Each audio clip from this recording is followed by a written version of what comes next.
Hey everybody, Peter Zeihan here, coming to you from, Orlando. The big news of this week is that the Biden administration has drastically decreased the level of access that the Chinese semiconductor firms can have to American technology. Now, there's this general belief around the world that China is the world technological superpower and it is able to cut off supplies of pretty much everything to the rest of the world whenever it wants, and that is unmitigated bullshit. There are three types of semiconductors. There's the high end that go into your cell phones, your servers, satellites, power management systems. Those exclusively come from places like Taiwan, Korea, Japan, and the United States. And contrary to, contrary to most people's beliefs, over half of all chips made in the world by value actually originate within the United States. And almost all of the chips that are manufactured in Taiwan are not designed there. They're also designed in the United States. So there's no danger whatsoever in the high end from a embargo sort of situation. Second, you have the mid-range chips that are in aerospace, automotive, and maybe the power control systems for your thermostat and your house. Those are Malaysia and Thailand, and those are also not made in China at all. What is going on with these new restrictions is the Chinese are now no longer able to import any of the chips of those two tiers unless they get a special dispensation. The third type of chips is your Internet of Things, not your smartwatch, your dumb watch, like your little digital Casio watch, if you remember those. This is your digital calculator, perhaps, your smart refrigerator that keeps track of your grocery list, things like that. Those are, yes, almost exclusively made in China. Now, what Biden has done is not just say that the Chinese can't purchase the high and the mid-grade. They're also saying they can't purchase any of the equipment that's necessary to make the high and the mid-grade to make sure that they never move up to that quality step. And there are now increasing steps that the Chinese cannot buy the tools that are necessary to operate what equipment they have for the low grade.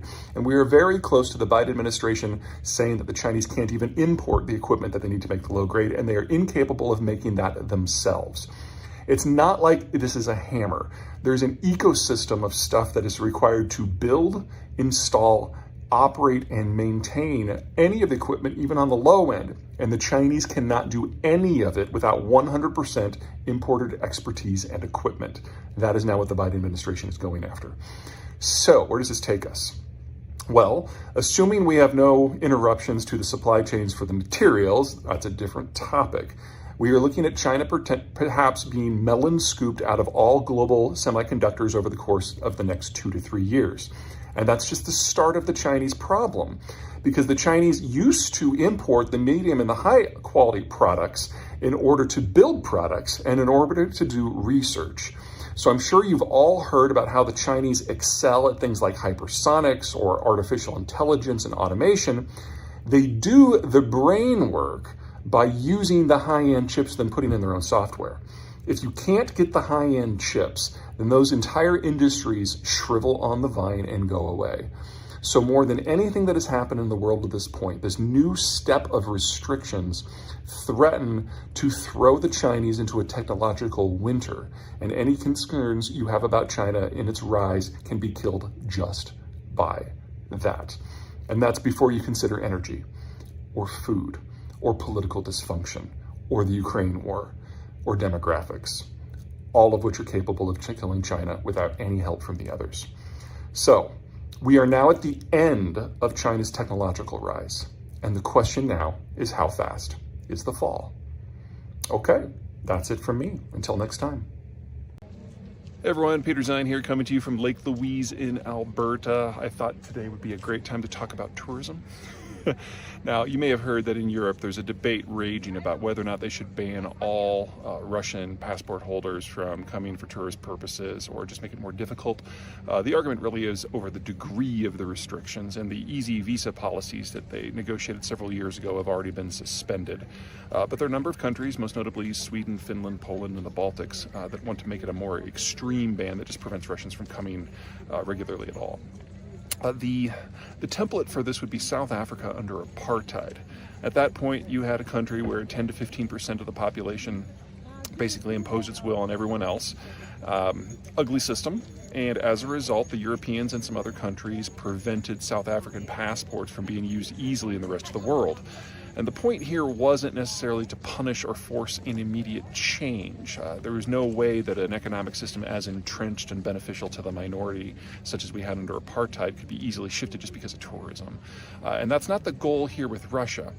Instead, it is to impress upon everyday Russians, just like they did with everyday white Afrikaners, that you are no longer part of the civilized world and you will not be treated as such. And until such time as you start abiding by some really basic concepts when it comes to human dignity, you are not welcome in the advanced system. This is going to work both better and worse in Russia compared to South Africa. First, the worst. South Africa, under apartheid, was, if you were white, still democracy. There was still a political pluralism system, there were still votes, they still mattered. None of that is the case in Russia. Russia is a single-party state where even the, quote, opposition parties are actually just arms of the ruling government. So the opportunity for political dissent and pressure from change from below is very, very limited.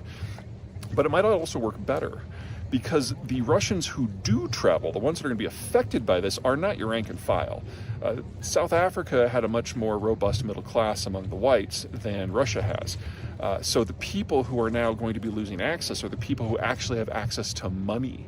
And that means that opposition isn't from below to a degree, it's from above.